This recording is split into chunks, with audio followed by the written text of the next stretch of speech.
हाल में हमने angel tax को हटाया है। ठीक नहीं किया?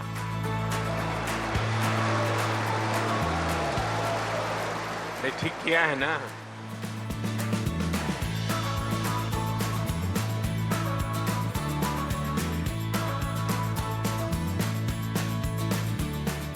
मैं कहता हूं, बड़े विश्वास से कहता हूं, our best is yet to कम।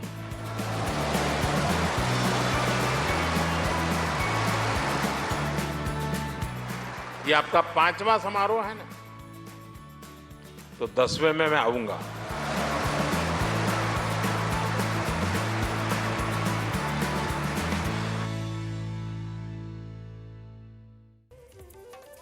नमस्कार।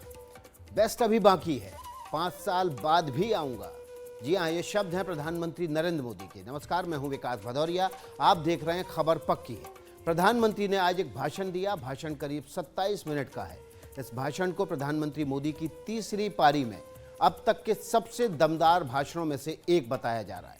आपको बताते हैं कि इस भाषण की खासियत क्या रही। मुद्दा फिटनेस का था और मुद्दा फिटनेक का था, और हो सकता है कि फिनटेक ये शब्द सुनने के बाद आप में से कुछ लोगों को लगे कि भला इस पर क्या खास बात कही होगी पीएम मोदी ने। लेकिन यही वजह है कि आज खबर पक्की में हमने तय किया है कि अब तक पूरा विषय पहुंचाया जाए, और वो भी बिना किसी लाग लपेट की, क्योंकि पीएम ने आज जो कहा उसके मायने आर्थिक हैं, सामाजिक ही नहीं बल्कि राजनीतिक भी हैं।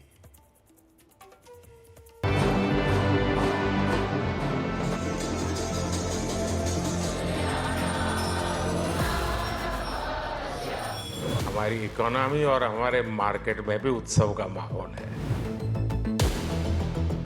प्रधानमंत्री नरेंद्र मोदी ने मुंबई में ग्लोबल फिनटेक फेस्ट की शुरुआत कुछ ऐसे ही की। आज हम आपको बताएंगे कि पीएम ने भारत की फिनटेक क्रांति के बारे में क्या कहा, फिनटेक क्या है और फिनटेक कैसे आपके जीवन को आसान बनाता है। लेकिन शुरुआत करते हैं प्रधानमंत्री मोदी के उस बयान से जो उन्होंने अपने भाषण के अंत में दिया। और मैं कहता हूं, बड़े विश्वास से कहता हूं, our best is yet to कम।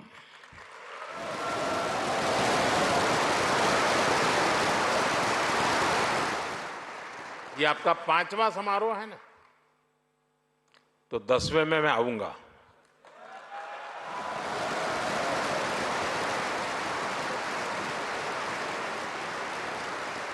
और तब आपने भी कल्पना नहीं की होगी, वहां पर आप भी पहुंचे होंगे दोस्तों।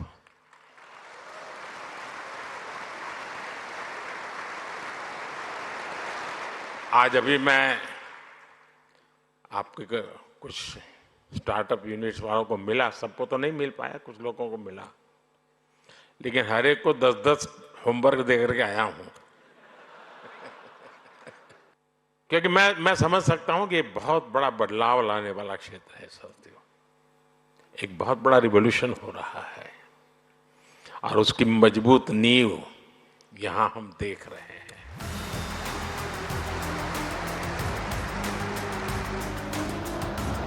प्रधानमंत्री मुंबई में ग्लोबल फिनटेक फेस्ट में बोल रहे थे। इस सम्मेलन में जाने माने बैंकर, उद्यमी, शिक्षाविद भाग ले रहे हैं। यहाँ लीडरशिप रिपोर्ट और व्हाइट पेपर्स लॉन्च किए जाने हैं। इनोवेशन से जुड़ी गूढ़ जानकारियां शेयर होनी है। लेकिन प्रधानमंत्री मोदी का भाषण इस मायने में खास रहा कि उन्होंने बेहद सधे हुए और सरल अंदाज में बता दिया कि फिनटेक से देश कैसे बदल रहा है। इसलिए सबसे पहले आप ये जान लीजिए कि फिनटेक है क्या। पेटीएम पर 50 रुपए प्राप्त हुए। आपको भी अनुभव रहा होगा कि दुकानदार को पेमेंट करने के बाद ये संदेश कितने काम का होता है। पेमेंट होने की पुष्टि तो हो ही जाती है, आपका समय भी बच जाता है, क्योंकि आपने जिसे पे किया वो भी इस ऑडियो को सुन लेता है और मोबाइल स्क्रीन दिखाने की जरूरत नहीं रह जाती। यही फिनटेक है। फाइनेंशियल का फिन और टेक्नोलॉजी का टेक मिलकर बनता है fintech. Digital banking, invest management, crypto currency, insurance technology और सबसे बढ़कर मोबाइल पेमेंट भी। इसी फिनटेक सर्विस का हिस्सा है। जरा सुनिए प्रधानमंत्री मोदी ने कैसे इस टेक्नोलॉजी का जिक्र किया। देश में इस टेक्नोलॉजी को लेकर ट्रस्ट पैदा करने के लिए अद्भुत इनोवेशन किए गए हैं। क्यूआर कोड्स के साथ साथ साउंड बॉक्स का उपयोग ऐसा ही इनोवेशन है। पेटीएम पर 50 रुपए प्राप्त हुए। देश में इस टेक्नोलॉजी को लेकर ट्रस्ट पैदा करने के लिए अद्भुत इनोवेशन हुए हैं। क्यूआर कोड के साथ साथ साउंड बॉक्स का उपयोग ऐसा ही इनोवेशन है। तो अगली बार जब आप किसी को अपने मोबाइल से पेमेंट करें और ये ऑडियो सुनाई दे तो एक बार फिनटेक के बारे में जरूर सोचें और ऐसी तकनीक बनाने वालों का धन्यवाद करें। पेटीएम पर 40 रुपए प्राप्त हुए। लेकिन फिनटेक की वजह से जो बदलाव आ रहे हैं, क्या वो सिर्फ टेक्नोलॉजी तक ही सीमित है या इनका सामाजिक दायरा भी काफी बड़ा है? बताएंगे आगे। Bureau report, NDTV India. Fintech नाम की कोई चीज है जिसकी आपके जीवन में खासी अहमियत है। हम कोशिश करेंगे कि फिनटेक से जुड़ी नई तकनीक के बारे में आगे भी अपने बुलेटिन में आपको जानकारी देते रहें। फिलहाल आगे बढ़ते हैं। प्रधानमंत्री ने आज बीजेपी की नीतियों का विरोध करने वालों को भी जवाब दिया है। पीएम बोले, कुछ लोग संसद में खड़े होकर मुझ जैसे चाय वाले से पूछते थे, फिनटेक क्रांति कैसे होगी?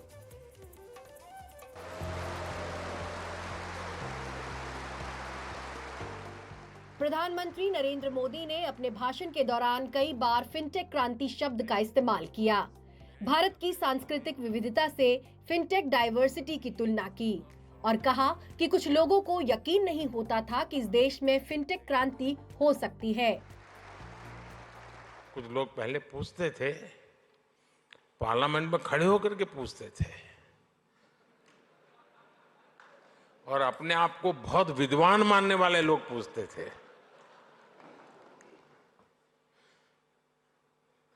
सरस्वती जब बुद्धि बांट रही थी तो वो रास्ते में पहले ही खड़े थे।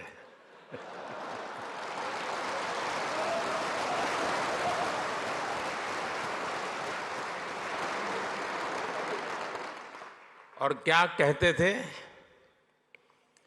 वो पूछते थे कि भारत में बैंक की इतनी ब्रांचेज नहीं है, गांव-गांव बैंक अवेलेबल नहीं है, इंटरनेट नहीं है, यहाँ तक पूछ लेते थे बिजली भी तो नहीं है, रिचार्जिंग कहाँ होगा, फिनटेक क्रांति कैसे होगी, ये पूछा जाता था। और मुझ जैसे एक चाय वाले को पूछा जाता था।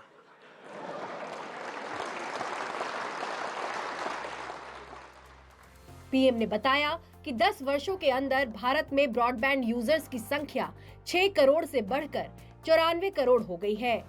फिनटेक में 31 बिलियन डॉलर यानी 2.5 लाख करोड़ रुपए से ज्यादा का निवेश हुआ है और देश के फिनटेक स्टार्टअप्स पर 500% की बढ़ोतरी हुई है। पूरी दुनिया में भारत का यूपीआई फिनटेक का बहुत बड़ा उदाहरण बन गया है। आज गांव हो या शहर, सर्दी हो या गर्मी, बारिश हो या बर्फ गिर रही हो, भारत में बैंकिंग सर्विस 24 घंटे 7 दिन 12 महीने चलती रहती है। पीएम ने कहा कि जनधन, आधार और मोबाइल की ट्रिनिटी ने बदलाव की गति को तेज किया है।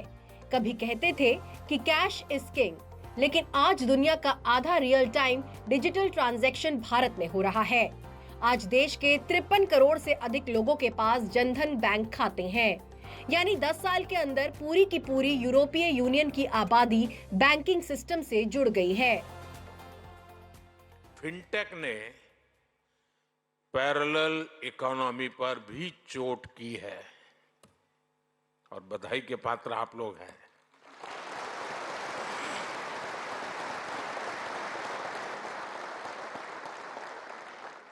आपने ये भी देखा है कि कैसे हम भारत में डिजिटल टेक्नोलॉजी से ट्रांसपेरेंसी लेकर आए हैं। आज सरकार की सैकड़ों स्कीम्स के तहत डायरेक्ट बेनिफिट ट्रांसफर किया जाता है। इसमें सिस्टम से लीकेज बंद हुई है। आज लोगों को फॉर्मल सिस्टम से जुड़ने में अपना लाभ नजर आता है। फिनटेक की वजह से आए बदलाव का जिक्र करते हुए पीएम मोदी ने कहा कि इसकी वजह से गांव और शहर की दूरियां घट गई हैं और बैंकिंग सर्विस ने इसमें बड़ी भूमिका निभाई है। कभी हमारे यहाँ बैंक की सर्विस लेने में ही एक पूरा दिन लग जाता था। एक किसान के लिए, एक मछुआरे के लिए, एक मिडिल क्लास परिवार के लिए ये बहुत बड़ी मुसीबत थी। फिनटेक ने इस समस्या को दूर किया।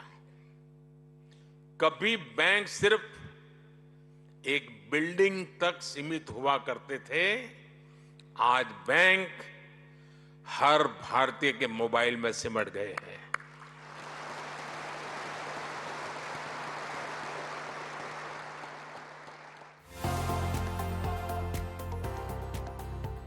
आगे आपको बताएंगे फिनटेक को लोकतंत्र से जोड़ते हुए क्या कहा प्रधानमंत्री ने। Bureau report, NDTV India.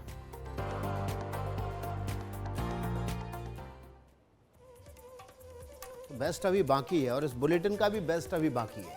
हमने आपको फिनटेक के बारे में तो बता दिया, लेकिन क्या इसका कोई फायदा शहरों की सीमा से बाहर भी पहुंच पाया है? क्या मोबाइल की दुनिया से निकलकर फिनटेक ने दूसरे क्षेत्रों में उन लोगों का जीवन भी आसान बनाया है जो समाज में हाशिए पर खड़े दिखते हैं?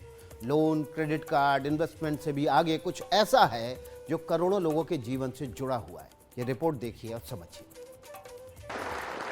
मुझे खुशी है कि भारत भी लगातार नए फिनटेक प्रोडक्ट्स लॉन्च कर रहा है।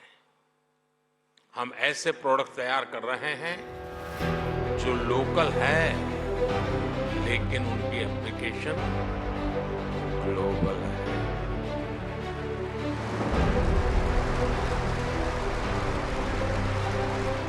और कस्टमर प्रधानमंत्री मोदी के इस भाषण में कई बार ऐसा हुआ जब देर तक तालियां बजती रहीं।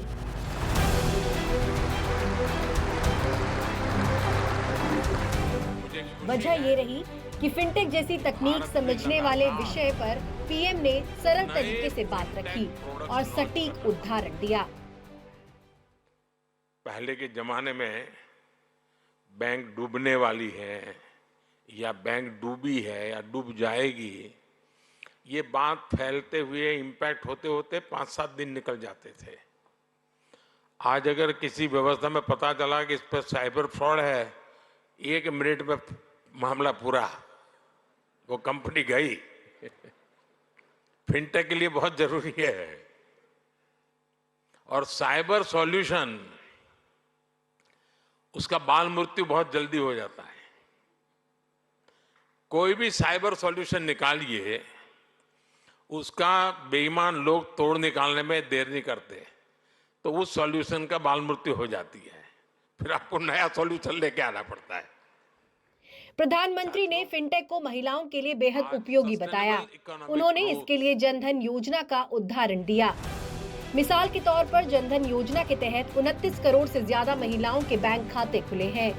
जनधन खातों की तर्ज पर ही मुद्रा स्कीम लॉन्च की गई, जिसके तहत अभी तक 27 ट्रिलियन से अधिक का कर्ज दिया जा चुका है। मुद्रा स्कीम में करीब 70% लाभार्थी महिलाएं हैं। इतना ही नहीं, जनधन खातों से जिस तरह सेल्फ हेल्प ग्रुप जोड़े गए हैं, इसका फायदा देश की 10 करोड़ ग्रामीण महिलाओं को मिल रहा है। आज बैंक, जब देश का लोकतंत्र मजबूत है, तो फिर फाइनेंस से जुड़ी सर्विसेज भी लोकतांत्रिक क्यों नहीं होनी चाहिए? जरा सुनिए प्रधानमंत्री ने कैसे इसके लिए भी फिनटेक को अहम बताया। साथियों, फिनटेक ने फाइनेंशियल सर्विस को डेमोक्रेटिक बनाने में भी बड़ी भूमिका निभाई है। Loan, credit card, investment, insurance जैसे प्रोडक्ट सबके लिए आसानी से सुलभ हो रहे हैं। फिनटेक ने एक्सेस टू क्रेडिट को भी आसान और इंक्लूसिव बना दिया है। पीएम मोदी ने कहा कि सबसे बड़ी बात भरोसा बढ़ने की है। फिनटेक के बदलाव के प्रति लोगों ने भरोसा दिखाया है। Bureau report, NDTV India. अभी छोटा सा ब्रेक के आगे दिखाएंगे डिजिटल इंडिया का जादू।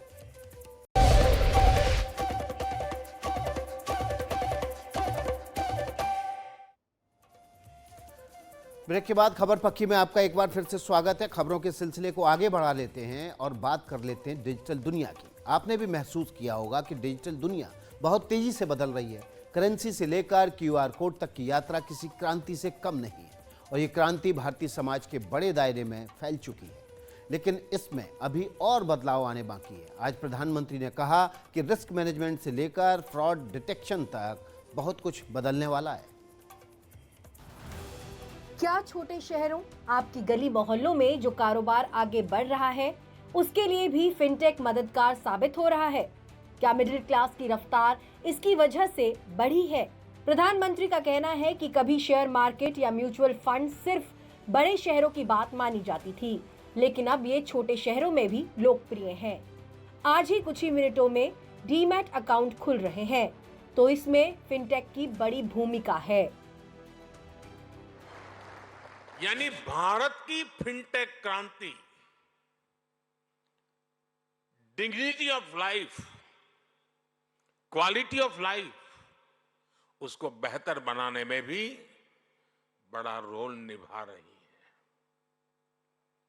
साथियों, भारत की फिनटेक क्रांति की उपलब्धि सिर्फ इनोवेशंस के लिए ही नहीं, बल्कि एडॉप्शन लेकर के भी है। फिनटेक का इस्तेमाल और ज्यादा कैसे बढ़ाया जाए, पूरी प्रक्रिया को कैसे और सरल बनाया जाए कि इसका ज्यादा से ज्यादा लाभ पहुंचे, आरबीआई के गवर्नर शक्तिकांत दास से पिछले दिनों जब एनडीटीवी के editor in chief Sanjay Pugalia ने बात की तो फिनटेक पर भी चर्चा हुई। फिनटेक के जो लोग हैं उनको लगता है कि हम लोग नए नए अभी सीख रहे हैं, लेकिन आप एक स्ट्रिक्ट पेरेंट की तरह से उनको जरा ज्यादा ही टाइट कर रहे हैं। Every month on a particular earmarked day, every month, one day is earmarked when any fintech player, any fintech company or fintech innovator or anyone from that area, he can just have a walk-in meeting with our fintech department to have an understanding and to seek clarification or to explain his problem and his difficulty. Global fintech fest में प्रधानमंत्री मोदी ने कहा कि fintech की वजह से बड़ा बदलाव आ रहा है और आने वाले दिनों में इसमें और तेजी आएगी। करेंसी से क्यूआर कोड तक की यात्रा में सदियां लग गई, लेकिन अब हर रोज हम नए इनोवेशन देख रहे हैं। डिजिटल ओनली बैंक्स और नियो बैंकिंग जैसे कंसेप्ट हमारे सामने हैं।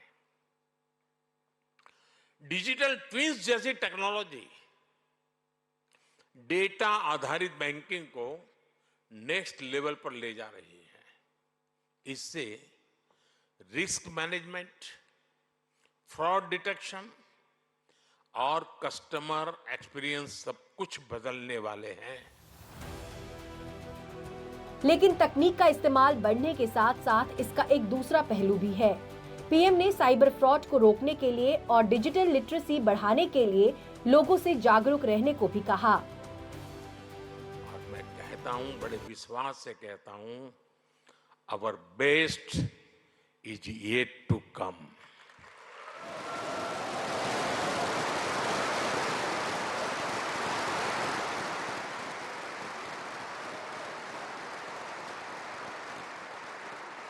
ये आपका 5वां समारोह है ना, तो 10वें में मैं आऊंगा।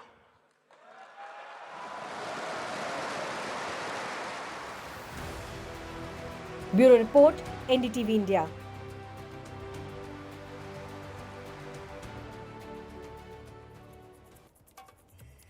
मेरे साथ बुलेटिन में इतना ही। आगे खबरों का सिलसिला अखिलेश शर्मा के साथ।